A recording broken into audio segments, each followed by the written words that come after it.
guys, welcome! In this video, we'll explore the Bronze Dungeon, which is one of the weekly challenges of Dragon Raja. You can access this once you reach level 80. Similar to Doom, this is a 1 to 5 player team-up. In this video, I'll be playing it solo to show you guys all the different objectives. Bronze has a lot of new elements and we'll touch on the tips and tricks to complete this dungeon efficiently. Alright, without further ado, let's begin.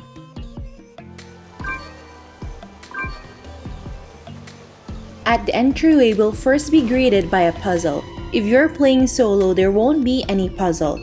But if you're in a team, you'll have to solve this one. Here's a clip of how the puzzle will look like. Currently, the pattern doesn't change. There are many ways to solve this puzzle, and this is one way of solving it. You may take note of this pathway I'm using. Once we're inside, our next task would be to find the energy core, which is stored in one of the chests.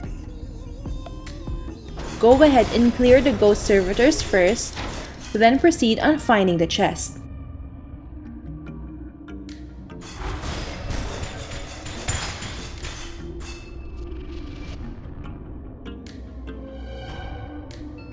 There are a few chests spread around the map, either on the floor or on the platforms. Some won't have anything inside, while opening the correct one will give us the energy core.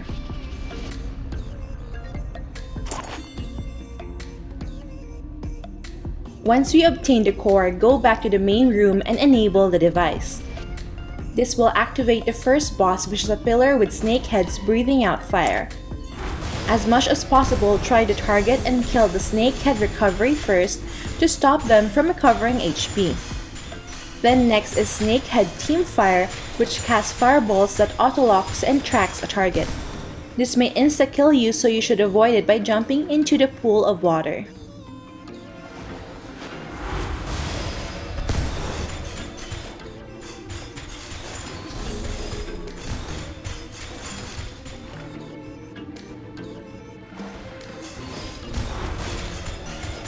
As we slay the first boss, there will be remaining heat from the ground, which causes continuous damage per second. Again, jump into the pool to avoid damage.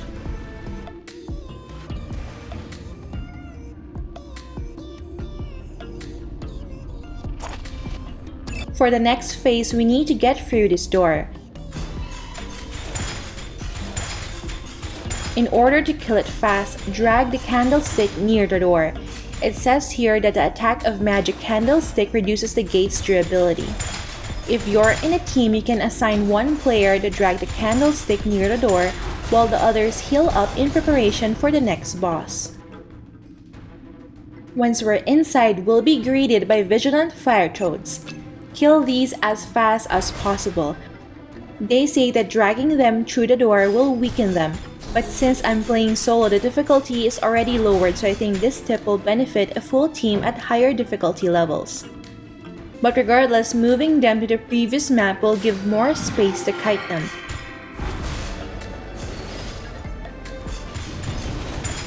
We need as much space as possible to create distance. These frogs have a hook skill that pulls you towards them using their tongue and then stuns. When their HP is low, they will cast a dome-shaped shield that reduces the damage they receive. You need to lure them away from their shield to kill them.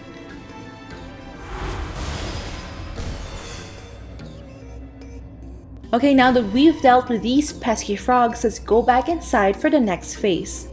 Just follow the blue arrows to know the correct path.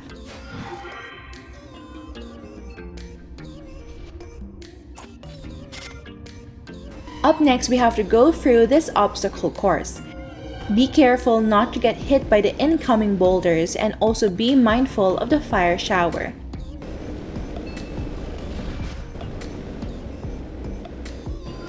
You will not get hit by the boulders if you hug the wall, but you may also wait for them to roll by before moving.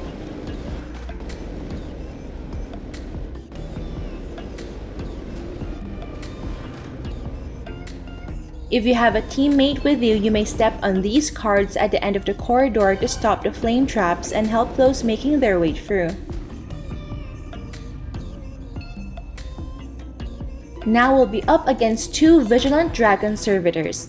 A tip is to drag them at the end of the hallway where they can get petrified.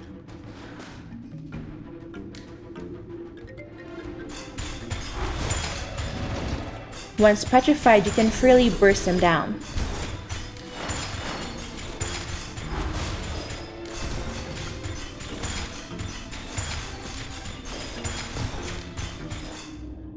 Remember to go back though for your chest.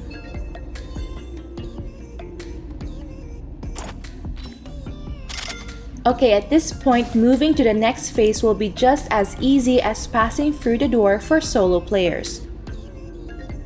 But if you're in a team, you'll have to solve another puzzle. Here's a clip of how it looks like. We need to guess 3 mystery weapons among the 6 given. We also need to correctly guess the order. We have 6 tries for this, and if you don't get it, the puzzle will reset. Once we're in, drag the pieces of the bridge by aiming at the orange circles.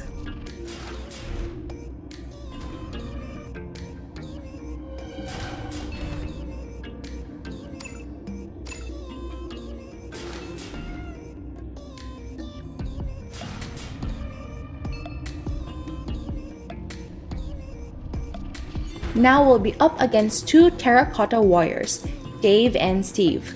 Before you attack them, make your way to the back area to claim the hidden chest first.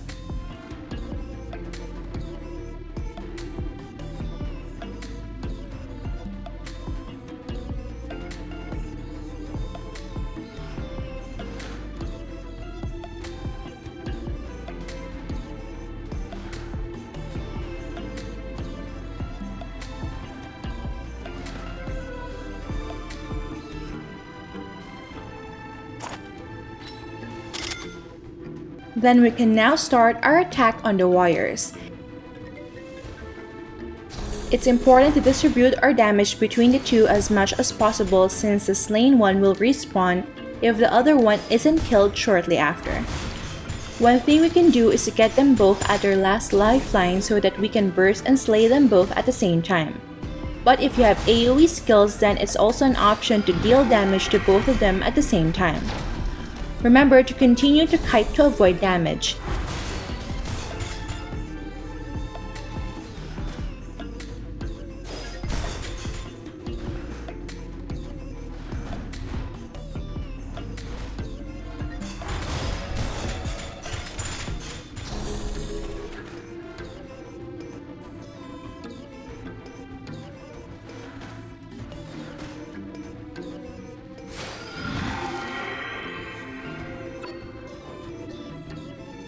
Here we can see that once they lost their target and is out of battle, they recover HP, so it's really imperative to burst them down.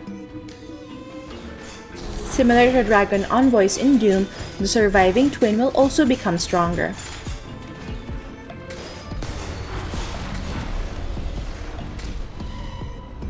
Let's open the chest to summon the final boss.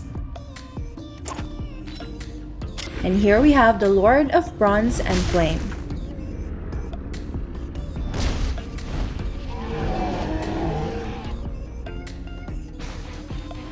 For this boss, continue to kite to avoid damage, moving behind the monster, but also be mindful of its actions as a sign of its next skill. For example, in here we can see that at times 8 HP, it gets on its 2 feet preparing to breathe out fire. I got caught in it and the damage was huge. For this one, avoid its front area to escape the flames. It will do this again at times 2 HP.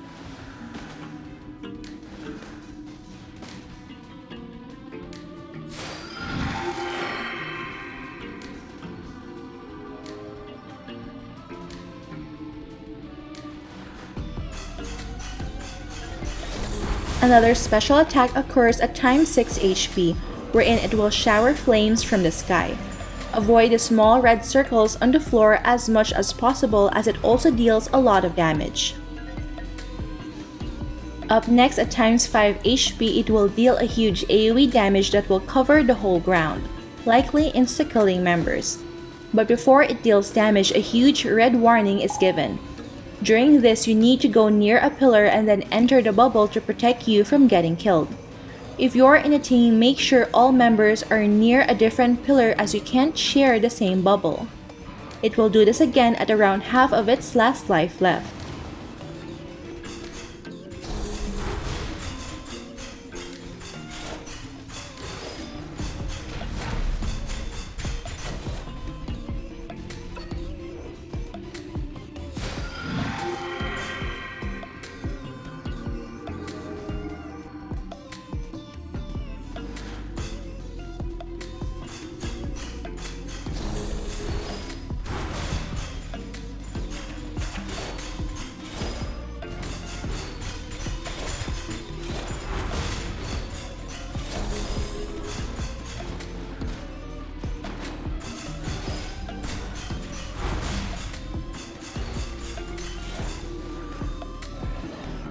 Here we have another flame shower at times 1 HP which caught my character and died.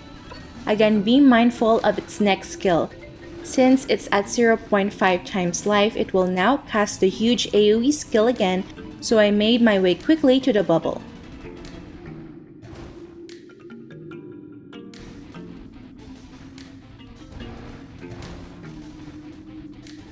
And then after this, you can now burst down the boss and congrats, you've completed the dungeon. Alright, and there we have it, a complete run-through of Bronze Hard. I hope you guys enjoyed and learned a thing or two from this guide. Alright, that's it for this video guys. Don't forget to like if you enjoyed watching this guide. If you're new here, I would love for you to consider subscribing by hitting the red subscribe button down below. I would love to have you back. Thank you for watching and see you in our next episode.